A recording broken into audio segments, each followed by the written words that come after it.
All right, let's be perfectly clear. This is probably a very poor decision opening this pack. There's a collation to these cards. There's an alphabetical order where you can have a good idea if there's a Jordan coming, and the first card, the gum card, is Vinnie Johnson.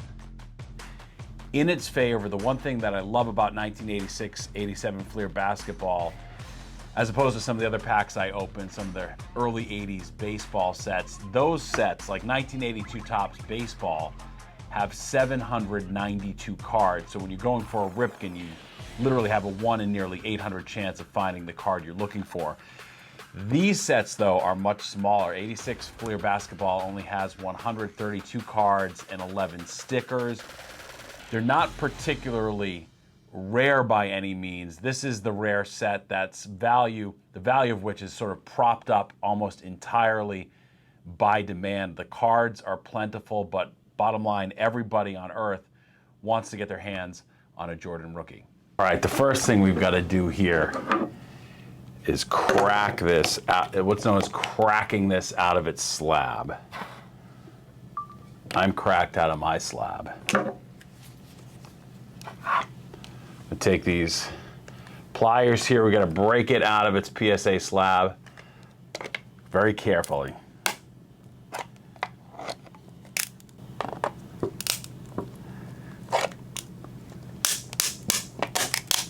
Got to do this without destroying the pack inside. Very stressful endeavor. I've never done this before, and this is an awful, extreme way to start, per usual.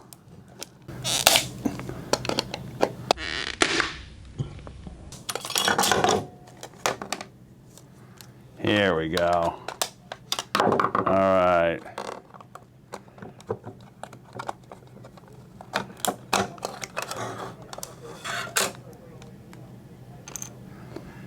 Love the smell of bad decisions in the morning.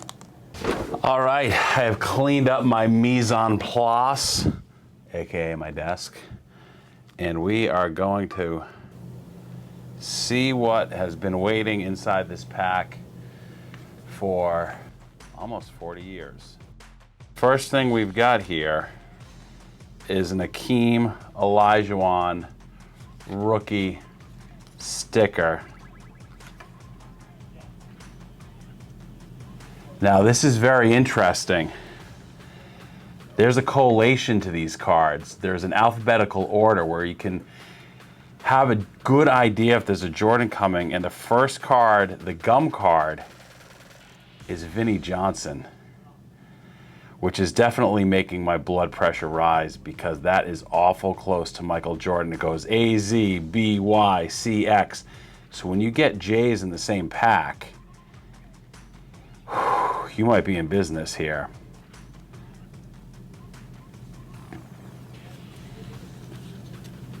Here's card 1. Card 2, Gerald Wilkins. Card 3, Chris Mullin rookie. 4, Rolando Blackman. Oh my God, Johnny Moore, which this card is super rare in PSA 10. Otherwise, a no-name player, but where it landed on the sheet that they cut these cards from, this card in a PSA 10, which this one is not, is worth like a ton of money because of set collectors. Otis Birdsong, another card that's worth a ton in PSA 10 just because of its rarity. Sidney Moncrief, we are getting further into the pack. Larry Bird, always a welcome sight as someone who grew up in Massachusetts, in a town you could mistake for French Lick. Mike Mitchell, we are getting down to the bottom of the pack here. Benoit Benjamin, I've only got a couple cards left here. My initial hope of a Jordan is quickly fading.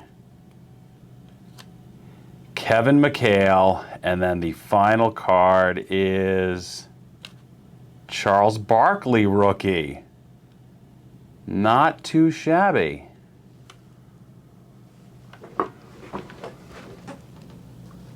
This rip brought to you by Bad Idea Jeans. This Barkley rookie is pretty sharp. There might be some sort of staining on it. But boy, beyond that, the centering is fantastic. Kevin McHale, Benoit Benjamin, Mike Mitchell, Larry Bird, Sidney Moncrief, Otis Birdsong, OC, Johnny Moore also off center. Too bad those couldn't be 10s, but that's why they're rare. Orlando Blackman, Chris Mullin rookie card, which looks awful good. My word, this Mullin is left to right at least. The centering is out of control. Perfect. My God. Jeez.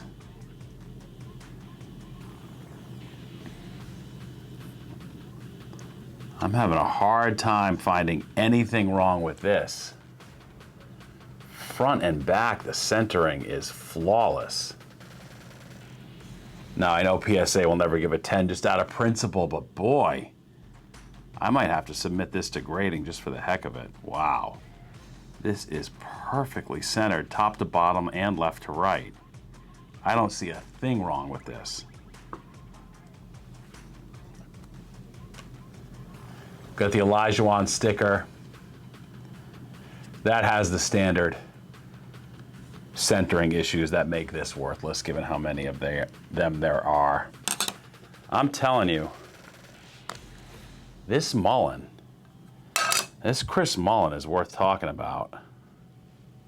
Wow. My God. That might have to go off to PSA.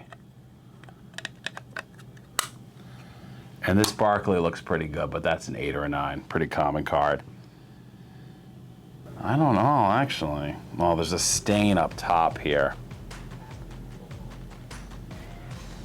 God, if not for that, this looks pretty good too. Perfect centering on the back. All right, well anyway, that concludes my midlife crisis. Thank you so much for joining me for my ultimate 80s wax strip. Take care.